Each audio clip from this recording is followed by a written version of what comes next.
चलो अब हमारा निदान स्थान खत्म हो गया है। अब हम स्टार्ट कर रहे हैं विमान स्थान। चरक संहिता विमान स्थान चैप्टर 1। चैप्टर का नाम है रस विमानम। अब विमान स्थान का प्रयोजन क्या है, मतलब कि क्यों विमान स्थान बनाया, क्या पर्पस है विमान स्थान बनाने का। तो चिकित्सा के प्रयोग में जो भी चीज़ें आती हैं, रोगों के कारण, पूर्व रूप, लक्षण, ये सब हमने जान लिए किसमें, सूत्र स्थान में और निदान स्थान में। इसके बाद आता है दोष, औषध, देश, काल, बल, शरीर, आहार, सार, सात्मय, सत्व, प्रकृति और आयु, इन सब के मान को जानना। देखो मान, वी मतलब होता है विशिष्ट मान। विमान स्थान में सारी चीज़ों के विशिष्ट मान के बारे में पढ़ेंगे। तो कितनी चीज़ें हैं, 12 चीज़ें हैं जो बहुत इम्पॉर्टेंट है। इनके मान को जान लेना ज़रूरी है ताकि कोई भी वैद्य जो है वो ठीक तरीके से चिकित्सा कर सके। ठीक है, इसलिए विमान स्थान का उपदेश किया गया है। अब आगे देखो, चैप्टर स्टार्ट करते हैं। यहाँ पे आता है रस आदि प्रभाव। चतुर्विध प्रभावों का वर्णन चैप्टर नंबर 1 विमान स्थान रस विमान में किया गया है। चतुर्विध प्रभाव, ठीक है। और प्रमाण चतुर्विध कहाँ पर आता है, सूत्र स्थान में। तो चतुर्विध प्रभाव का वर्णन किसमें किया है, विमान स्थान चैप्टर 1 में। कौन से 4 प्रभाव के बारे में बताया है इसमें, RDDR, रस प्रभाव, द्रव्य प्रभाव, दोष प्रभाव और रोग प्रभाव। ये 4 प्रभाव इस चैप्टर में हमें बताए हैं। सबसे पहले आता है रस। रस 6 होते हैं, मधुर, अम्ल, लवण, कटु, तिक्त, कषाय। मधुर जो श्लोक में कोटेशन आता है मधुर नाम से ही आता है, तो वो रस विमान में है। इससे पहले चैप्टर 1 में हमने रस पढ़े हैं, वहाँ पर जो मधुर आता है तो मधुर नहीं, वहाँ पे मधुर को स्वादु बोला है, ठीक है। और मधुर कहाँ पर बोला है, इस चैप्टर में बोला है। अब इन रसों का अगर सामुचित प्रयोगों का मतलब ठीक तरीके से यूज़ करेंगे तो धातु साम्य, और अगर ठीक तरीके से प्रयोग नहीं करेंगे मतलब अयोग करेंगे, अति योग करेंगे या मिथ्या योग करेंगे तो दोष प्रकोपित करेंगे और रोग उत्पन्न करेंगे। उसके बाद आता है दोष। दोष कितने होते हैं, शारीरिक दोष 3 होते हैं, वात, पित्त, कफ। अगर ये प्रकृतिस्थ हैं, प्रकृतिस्थ मतलब अपनी साम्य अवस्था में है, नॉर्मल है, बैलेंस्ड है, तो शरीर के उपकारक होंगे। और अगर विकृत अवस्था में हो जाएंगे तो रोगों को उत्पन्न करेंगे। उसके बाद रस और दोषों का साधर्म्य और वेदधर्म्य क्या है। मधुर, अम्ल, लवण, कटु, तिक्त, कषाय 6 रस होते हैं। स्टार्टिंग के जो 3 है मधुर, अम्ल, लवण, ये कफ को बढ़ाएंगे, कटु, तिक्त, कषाय वात को बढ़ाएंगे। तो ये ऑपोजिट होगा, मधुर, अम्ल, लवण वात शामक होंगे और कटु, तिक्त, कषाय कफ शामक होंगे। पित्त प्रकोपक या पित्तजनक कौन से रस होते हैं, अम्ल, लवण, कटु, ये होते हैं पित्तजनक। और पित्त शामक कौन से होते हैं, तमक, तिक्त, मधुर और कषाय, ठीक है, ये पित्त शामक होते हैं, तमक। उसके बाद आगे आ जाओ। उसके बाद एक कोटेशन आता है, संसर्ग विकल्प विस्तारो होशाम अपरिसंख्यो भवति। ठीक है, इसका मतलब जो रस और दोष हैं, अगर इनको विस्तार से देखेंगे तो इनको हम काउंट नहीं कर सकते। इनके जो विकल्प हैं, इनके जो कॉम्बिनेशंस हैं, इनको अगर हम बहुत डिटेल में जाएंगे तो ये इनफाइनाइट है। ठीक है, विकल्प भेदा अपरिसंख्येतवात्। जो विकल्प है, विकल्प मतलब अगर रस और दोष के कॉम्बिनेशंस बनाओगे, मधुर, अम्ल, लवण, कटु, तिक्त, कषाय और वात, पित्त, कफ, इन सारी चीज़ों का अगर रस और दोषों का कंबाइन करके, कॉम्बो करके अगर डिटेल में जाएंगे तो वो अपरिसंख्य होते हैं, इनफाइनाइट होते हैं। और इससे पहले हम देख चुके हैं रस भेद विकल्प कितने होते हैं, 63 होते हैं, दोष भेद विकल्प 62 होते हैं आचार्य वाकचरक के अनुसार। और आचार्य वाकभट दोनों को ही रस भेद विकल्प और दोष भेद विकल्प दोनों ही 63 बताते हैं। उसके बाद आता है प्रकृति समसंवेद सिद्धांत। अब देखो, प्रकृति समसंवेद और विकृति समसंवेद, ये 2 सिद्धांत होते हैं। दोनों का वर्णन आचार्य चक्रपाणि ने किया है। आचार्य चरक ने सिर्फ विकृति विषम संवेद का वर्णन किया है। आचार्य चरक जो हैं वो प्रकृति समसंवेद सिद्धांत नहीं बताते हैं। कौन बताता है, आचार्य चक्रपाणि बताते हैं। ठीक है, आचार्य चरक ने सिर्फ एक ही बताया है, विकृति विषम संवेद। पर फिर भी हमको यहाँ पर देखना है कि दोनों होते क्या हैं। अब प्रकृति समसंवेद मतलब तुम इजी समझो, A + B = AB। ठीक है, इससे हम क्या समझ रहे हैं कि अगर कोई A चीज़ को हमने मिक्स और बी को दोनों को मिक्स किया आपस में तो ए बी बन गया। मतलब उसमें ए भी है और बी भी है। मतलब दोनों जब आपस में मिले तो दोनों ही चीज़ें हमको, जो भी न्यू बना उसमें दोनों ही चीज़ें मिलेंगी। यही होता है प्रकृति समसंवेद। अब इसको एग्जाम्पल से देखो, जैसे कि चीनी, शरबत और दूध, ये तीन चीज़ें हैं।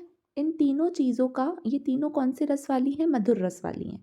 चीनी भी मधुर रस है, शरबत भी मधुर रस है और दूध भी मधुर रस का है। तीनों मधुर रस हैं।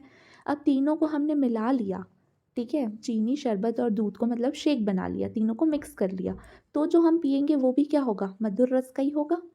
ठीक है, अब इनके मिलने में कोई विकृति, कोई चेंजेस हुए क्या? जो तीनों पहले थे, तीनों को मिलाने के बाद भी उसी रस के हैं, कोई भी चेंज नहीं हुआ इन तीनों को मिलाने में। शरीर में प्रयोग करने पर भी मधुर रस गुण ही उत्पन्न करेंगे। तो यही है प्रकृति समसंवेद। मतलब कि चीज़ों के मिलने के बाद उसमें कोई चेंज नहीं होना चाहिए, वो वैसे ही रहने चाहिए जैसे पहले थे।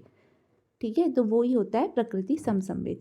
अब देखो इसमें लिखा क्या है, अनेक रस वाले द्रव्यों में और अनेक दोषों वाले विकारों में। अब रस जो है उसका आधार क्या है, बेस क्या है? रस हम कैसे पता करते हैं? वो किसी द्रव्य में ही होगा तभी पता चलेगा। तो किसी द्रव्य में बहुत सारे रस हैं। और दोषों का आधार क्या है? विकार। दोष कैसे पता चलेंगे? कोई रोग उत्पन्न होगा तभी हम पता कर सकते हैं, वात है, पित्त है, कफ है, कि तीनों है, सन्निपातज है, क्या है। तो दोषों का आधार क्या होता है? कोई भी रोग। तो बहुत सारे रस वाले द्रव्यों में या बहुत सारे दोषों वाले विकारों में हमें एक एक रस को और एक एक दोष को ठीक से देखना है।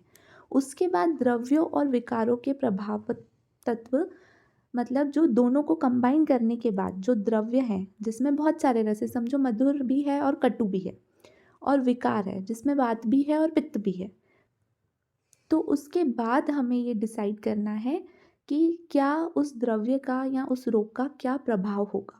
ठीक है, मतलब कि उन दोनों रसों के क्या गुण होंगे या उन दोनों दोषों के क्या गुण होंगे, तब जाके उस रोग के हम गुणों को, जो सिम्टम्स होंगे, लक्षण होंगे, उसको डिसाइड कर पाएंगे या उस द्रव्य के गुणों को डिसाइड कर पाएंगे। ठीक है, ऐसा संसर्ग जिसमें मिलने वाले रसों का अलग अलग जो गुण था, मतलब ऐसा संसर्ग, ऐसा मिलाव होना चाहिए जिसमें जो रस मिल रहे हैं उनका अलग अलग जो गुण था वो मिलन होने पर भी अपनी प्रकृति के अनुरूप ही रहे।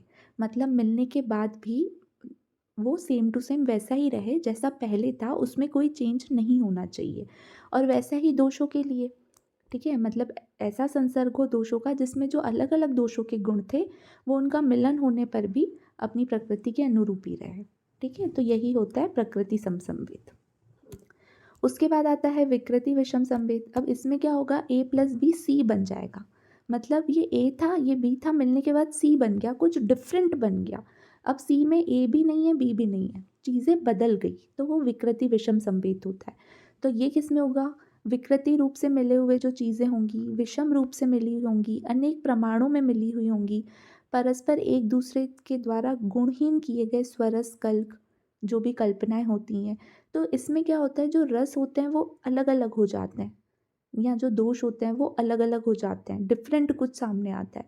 तो इसमें हम किसी भी द्रव्य का या विकार का जो प्रभाव तत्व है उसका निश्चय नहीं कर सकते, उसमें हम नहीं बता सकते क्योंकि वो कुछ डिफरेंट हो जाएगा। उसके बाद आता है द्रव्य प्रभाव। द्रव्य प्रभाव में हमको पता है वात पित्त कफ तीनों के सबसे श्रेष्ठ शमन द्रव्य क्या है? तो तेल सबसे श्रेष्ठ शमन द्रव्य है वात का। अब वो वात का शमन कैसे कर रहा है? यूएसजी, यूएसजी से वात का शमन कर रहा है। मतलब उष्ण, स्निग्ध और गुरु, ये तीन गुणों की वजह से वो वात का शमन करता है। घृत पित्त का सबसे श्रेष्ठ शमन द्रव्य है, तो ये एमएमएस से पित्त का शमन करता है, मधुर, मंद और शीत गुण से। मधु सबसे श्रेष्ठ कफ का शमन द्रव्य है, ये तिरुक से कफ का शमन करती है। तीक्ष्ण, रूक्ष और कषाय होती है, इन गुणों से कफ का शमन करती है। उसके बाद आगे आ जाओ। अब उसके बाद तीन द्रव्य बताए हैं जिनका अति सेवन निषेध है, मतलब इनको हमें ज़्यादा नहीं खाना है। वो तीन कौन सी चीज़ें हैं? पिपली, क्षार और लवण। अब सबसे पहले पिपली को देखो। पिपली को याद रखना 410 GS से। 4 मतलब फोर्थ नंबर वाला रस, कटु रस। 1 मतलब सबसे पहला विपाक, मधुर विपाक। G मतलब गुरु, S मतलब स्निग्ध। तो पिपली क्या होती है? कटु रस वाली होती है, मधुर विपाक होता है, गुरु और स्निग्ध गुण वाली होती है, साथ ही अनुष्ण होती है। ठीक है, अनुष्ण मतलब कि न ज़्यादा गर्म होगी न ज़्यादा ठंडी होगी, नॉर्मल। उसके बाद इसका एक कोटेशन आता है, आपात भद्रा। आपात भद्रा पिपली को ही बोला है। पिपली का पर्यायवाची है आपात भद्रा, याद रखना है। आपात भद्रा को क्या बोला है? प्रक्लेदी और योगवाहिनी। प्रक्लेदी और योगवाहिनी किसको बोला है? पिपली को बोला है। ठीक है, योगवाहिनी क्यों बोला है? क्योंकि ये अपना प्रभाव बहुत जल्दी दिखाती है। अगर कुछ अच्छा दिखाएगी तो भी जल्दी दिखेगा और कुछ बुरा होगा तो भी जल्दी दिखेगा, तो इसलिए योगवाहिनी बोला है। और प्रक्लेदी बोला है क्योंकि क्लेदता उत्पन्न करती है, गीलापन उत्पन्न करती है। उसके बाद उपक्लेदी भी आता है, वो लवण को बोला है। प्रक्लेदी किसको बोला है? पिपली को। और उपक्लेदी किसको बोला है? लवण को। योगवाहिनी कौन है? पिपली। योगवाही वायु और मधु होते हैं। ठीक है, पिपली का अगर सम मात्रा में या अल्प मात्रा में थोड़े समय तक प्रयोग किया जाए तो वो लाभप्रद होती है, मतलब बेनिफिशियल होती है। उसके बाद अगर अधिक मात्रा में अधिक समय तक सेवन किया जाए, ज़्यादा क्वांटिटी में और कुछ लंबे टाइम से उसका सेवन किया जाए, तो वो गुरु और क्लीन कारक होने की वजह से कफ का प्रकोप करती है, उष्ण होने से पित्त का प्रकोप करती है, और अल्प मात्रा में उष्ण और स्निग्ध होती है, इसलिए वात का शमन भी नहीं करती। डैट मीन्स वात का भी प्रकोप करती है। क्या करती है? दोष संचया अनुबंधा, मतलब दोषों का संचय करती है। तो इसलिए पिपली का अति सेवन निषेध है। उसके बाद आता है क्षार। क्षार को याद करना UTL से, उष्ण तीक्ष्ण लघु गुण होता है। क्षार क्या करता है? पाचन, दहन, भेदन, उपयुच्यते। क्षार 3 चीज़ें करता है, पाचन, दहन और भेदन। ठीक है, पाचन मतलब पचाएगा, दहन मतलब जलाएगा, भेदन मतलब फाड़ने का काम करेगा। अब जो क्षार होता है वो पहले क्लेद उत्पन्न करता है, बाद में शोषण करता है। मतलब पहले गीलापन मॉइस्चर वाला फील होगा, उसके बाद शोषण करेगा, मतलब सुखा देगा। क्षार का अधिक प्रयोग करने पर क्या चीज़ें होती है? केश, अक्षी, हृदय, पुंसत्व घातकर संपद्यते। क्षार का अगर कोई अधिक प्रयोग कर रहा है तो क्या क्या हानि होगी? बालों के लिए अच्छा नहीं है, आँखों के लिए अच्छा नहीं है, हार्ट के लिए, हृदय के लिए अच्छा नहीं है, और पुंसत्व घातकर भी होता है। ठीक है, पुंसत्व शक्ति को भी नाश करता है। उसके बाद जो क्षार सेवी जन समूह है, मतलब ऐसी जगहें हैं, ऐसे कुछ देश हैं जहाँ पर क्षार का ज़्यादा सेवन किया जाता है, तो वो कैसे होते हैं वहाँ के लोग? आंध्यता, अंधे होते हैं। शांड्यता मतलब नपुंसक होते हैं। खालित्य, जो बाल होंगे वो झड़ने लग जाएंगे, ठीक है, गंजे होते हैं। हृदय में परिकर्तिका। परिकर्तिका मतलब होता है कैंची से काटने जैसी जो पीड़ा होती है। तो हृदय में कैसी पीड़ा होगी? कैंची के काटने जैसी पीड़ा होगी। इन सब रोगों से ग्रसित होते हैं कौन से जन समूह? जो क्षार सेवी होते हैं, जो क्षार का सेवन करते हैं, ऐसी जगहें। अब कौन सी जगह होती हैं? तो प्राच्य देशवासी और चीन देशवासी। ठीक है, 2 जगह के लोग होते हैं जो इन रोगों से, ये जो हमने पढ़े ना, अंधे होते हैं, नपुंसक होते हैं, खालित्य और हृदय में परिकर्तिका, ये जो रोग होते हैं ये कौन से देशवासियों को होंगे? प्राच्य देश के लोगों को होंगे और चीन देश के लोगों को होंगे, याद रखना। प्राच्य देश मतलब नॉर्थ ईस्ट, आसाम, बंगाल और बांग्लादेश के जो साइड होते हैं। चीन मतलब जो चाइनीज़ फूड होता है वो क्षार युक्त होता है। ठीक है, तो वही। उसके बाद देखो लवण। अब लवण को याद रखना UT से। ठीक है, उष्ण होता है, तीक्ष्ण होता है, न ज़्यादा भारी होता है, न ज़्यादा स्निग्ध होता है। इसको क्या बोला है? आपात मद्रम। ठीक है, आपात मद्रम लवण को बोला है, उसी का पर्यायवाची है। ये क्या करेगा? उपक्लेदी होता है। ठीक है, अभी हमने देखा पिपली प्रक्लेदी होती है, लवण उपक्लेदी होता है, गीलापन उत्पन्न करेगा, विस्तृंसन करेगा, मतलब मल को निकालने का काम करेगा, और अन्न द्रव्य रुचिकरणम, खाने में रुचि उत्पन्न करने का काम करेगा। बिना नमक का खाना कैसा लगता है? ठीक है, तो नमक रुचि उत्पन्न करता है।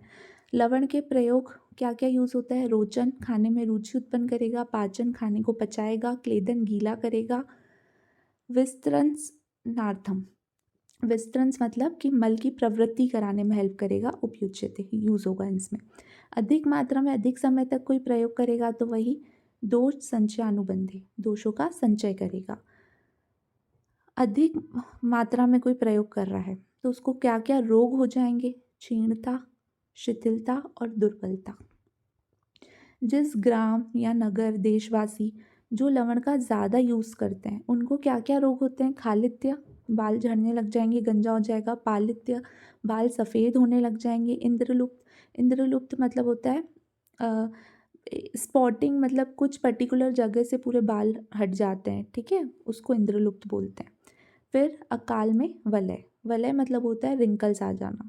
तो बिना अभी कोई बूढ़ा नहीं हुआ है फिर भी उसको रिंकल्स आने स्टार्ट हो जाएंगे, फेस पे झुर्रियाँ आने स्टार्ट हो जाएगी, तो इससे ग्रसित हो जाते हैं। कौन से लोग, कौन से देश के लोग? सौराष्ट्र, सिंधु, सौविरक, वाहिक, ये 4 देश हैं, ठीक है। सौराष्ट्र, सिंधु, सौविरक और वाहिक, इस देश के जो निवासी हैं इनको ये सारे रोग हो जाएंगे। क्यों? क्योंकि ये दूध के साथ नमक भी खाते हैं। उसके बाद आता है सातवें, जो अपने शरीर के लिए हितकर है वो सातवें है। इसका अर्थ उपशय होता है, ये तो हमने उपशय की डेफिनेशन में भी देखा था कि जो शरीर के लिए हितकर होता है। 3 टाइप्स के साथ में होते हैं, त्रिविध, सप्तविध, चतुर्विध। त्रिविध में आता है प्रवर, मध्यम, अवर। प्रवर मतलब जो 6 रसों का सेवन करता है, ठीक है, मतलब 6 रस है, सभी का सर्व रस सेवन कर रहा है, तो वो प्रवर 7वें वाला होगा। मध्यम जो 5 से 2 रसों का सेवन करता है, मतलब पूरे 6 का नहीं कर रहा है और 1 का नहीं कर रहा है, बीच में 5 से 2 का, कोई 5 का कर रहा है, 3 का, 4 का, इस तरीके से अगर कोई सेवन कर रहा है तो वो मध्यम 7 में होगा। अवर 7 में जो एक ही रस का सेवन कर रहा है। सप्तविध 7 में क्या होगा? एक एक रस के उपयोग से 6, मतलब कि कोई मधुर रस 7 में है, कोई अम्ल रस, कोई लवण, कोई कटु, तो ऐसे 6 हो जाएंगे एक एक रस से, और एक सर्व रस सबको मिलाकर, तो वो हो जाएगा 7, ठीक है, टोटल हो जाएंगे 7। उसके बाद आता है चतुर्विध 7 में। चतुर्विध में ऋतु 7 में, ओक 7 में, देश और रोग 7 में, ये चारों हमने चरक सूत्र 6 में पढ़ लिए हैं। इसके बाद हम इसके पार्ट 2 में आहार विधि विशेषायतन और आहार विधि पढ़ेंगे, जो बहुत इंपॉर्टेंट है। अगर ये नोट्स अच्छे लगे हों तो नीचे डिस्क्रिप्शन बॉक्स में व्हाट्सएप ग्रुप की लिंक है और व्हाट्सएप नंबर भी है, तो आप मुझसे ले सकते हो। और अगर ये चैप्टर समझ में आया हो तो अपने फ्रेंड्स के साथ ज़रूर शेयर करना, वीडियो को लाइक करना, कोई डाउट हो तो कमेंट करना और सब्सक्राइब करते हुए जाना। Thank you.